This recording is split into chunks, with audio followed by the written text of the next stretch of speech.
Good evening, everyone. Welcome to the channel. Before I begin, here are my disclaimers. Today I am going to give you an update about Avidity Biosciences Inc. annual report.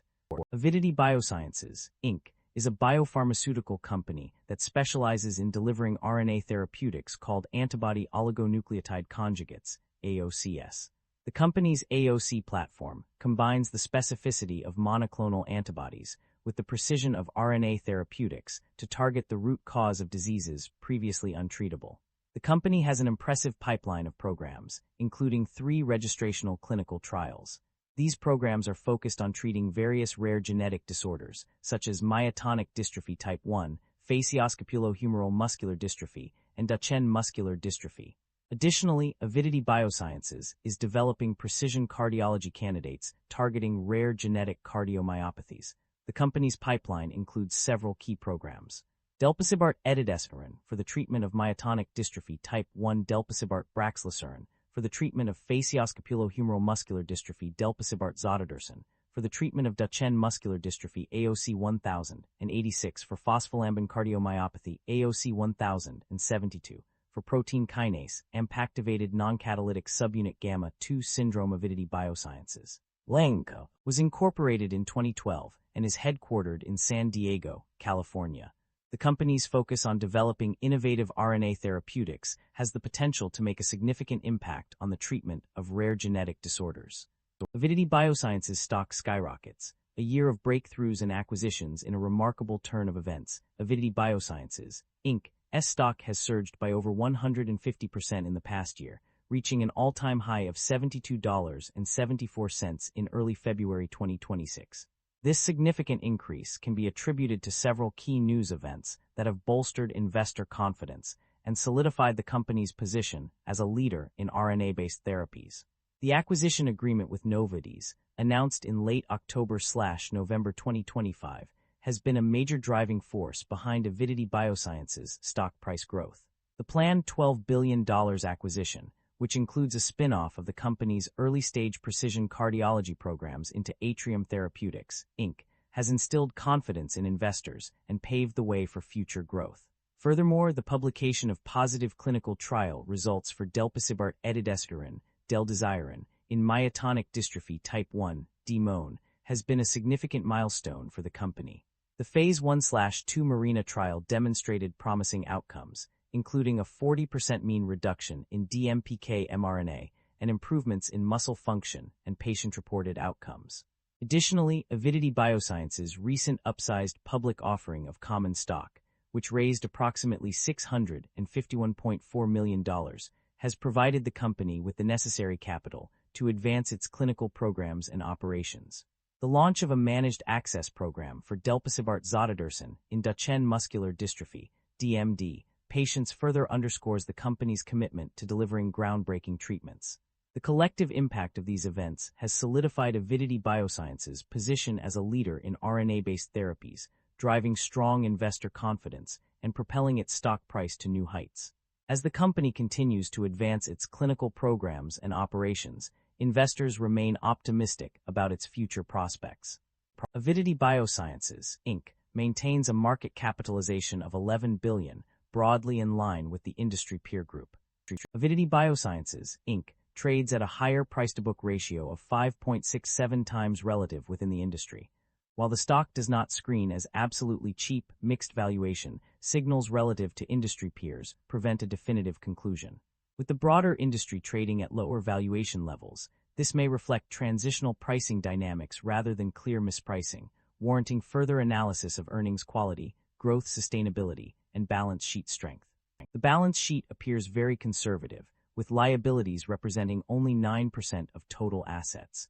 While this indicates low financial risk, investors should examine the composition and quality of the company assets to determine whether they justify the current valuation. Average liabilities have increased consistently as the company expands. Importantly, both assets and shareholder equity have grown at least 20% faster than liabilities, indicating that the business is expanding substantially and generating value after covering its obligations. Shareholder equity has grown consistently, but operating income growth is weak or inconsistent. Equity expansion may be driven by financing activities rather than core business profitability. The share count has increased over the past 5 years, while revenue has continued to grow. This suggests the business may rely on shareholder dilution to fund expansion. Investors should closely monitor whether growth can eventually be sustained without dilution. The income statement shows that the company have been growing its revenue annually, but the operating income have not been increasing. This shows that the business is under pressure with rising cost. The primary drivers of revenue growth for Avidity Biosciences Inc. can be attributed to several key factors.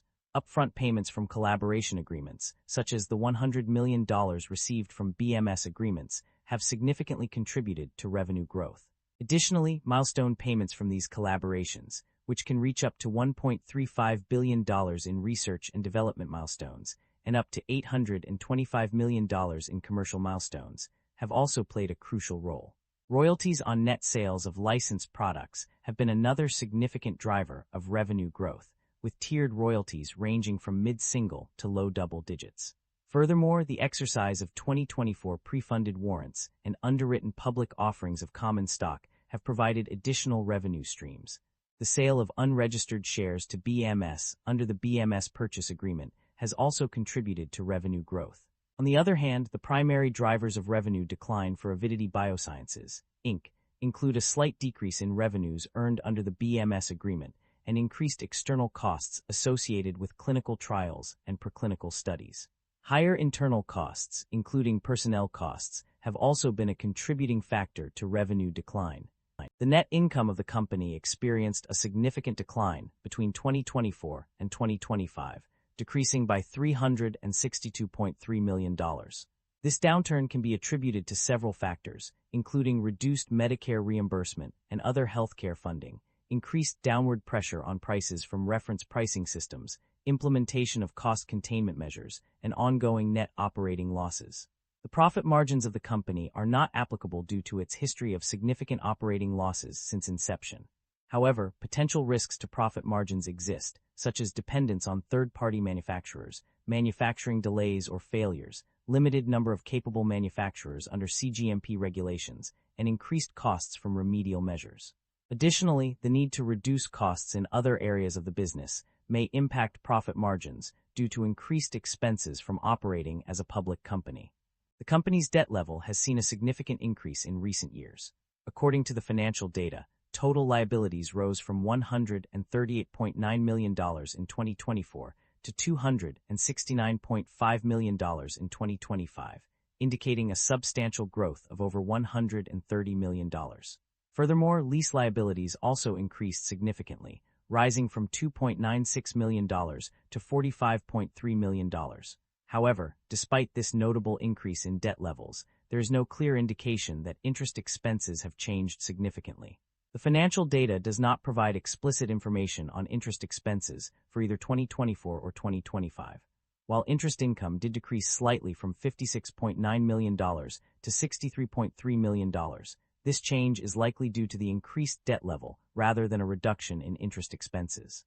Avidity Biosciences management is signaling a strong commitment to driving growth and innovation through significant investments in research and development.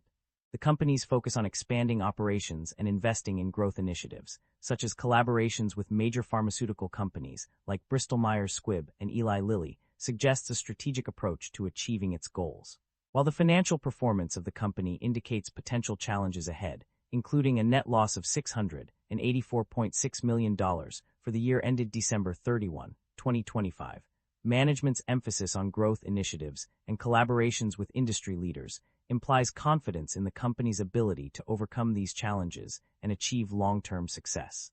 Acquisitions and divestitures overview. Bristol-Myers Squibb has made several significant acquisitions and divestitures in recent times. On the acquisition front, the company purchased 5,075,304 shares of common stock for approximately $40 million. Additionally, a pending transaction with Novartis is underway, which will result in a merger between the two companies. The merger agreement outlines the terms of the deal, including the cancellation and conversion of Bristol-Myers Squibb's common stock into cash. This acquisition is expected to bring significant benefits to the company, although the exact details are not specified. In contrast, the divestitures made by Bristol-Myers Squibb involve the distribution of certain assets and the creation of a new, independent company called SpinCo. The distribution will see the cancellation of shares in exchange for cash or stock in SpinCo, with each share of common stock being converted into one share of SpinCo common stock on a pro rata basis. The divestitures also include the sale of certain assets to third parties, subject to parents' written consent. This move is expected to allow Bristol-Myers Squibb to focus on its core business and operations while creating a new entity with its own management structure and direction. Based on the information provided, it appears that the company has restrictions on paying dividends due to its merger agreement. Furthermore, there is no intention to pay dividends in the future, and the company has never declared or paid any cash dividend. This suggests a clear stance against dividend payments. Additionally, there is no mention of share buybacks, indicating that this option is also not being considered by the company. There are valid concerns about inventory buildup or supply chain disruption. The company's reliance on third-party vendors for product manufacturing increases the risk of insufficient quantities at an acceptable cost. This vulnerability is further exacerbated by uncertainty in future business relationships, which could lead to vendors deferring decisions or seeking changes. Supply chain disruptions can arise from various sources, including pandemic/epidemic diseases that affect global economies and business operations. Additionally, U.S. export control laws and economic sanctions may prohibit the provision of certain products and services to targeted countries, while military conflicts in other regions could impact clinical trial sites within affected areas. Furthermore, adverse developments with respect to financial institutions and associated liquidity risk can also affect supply chain stability. These risks collectively pose a significant threat to the company's ability to meet commercial demands for product candidates, potentially leading to delays in submitting regulatory applications or receiving marketing approvals. That concludes the financial summary for Avidity Biosciences Inc. Feel free to comment below, and I will be happy to answer them when possible.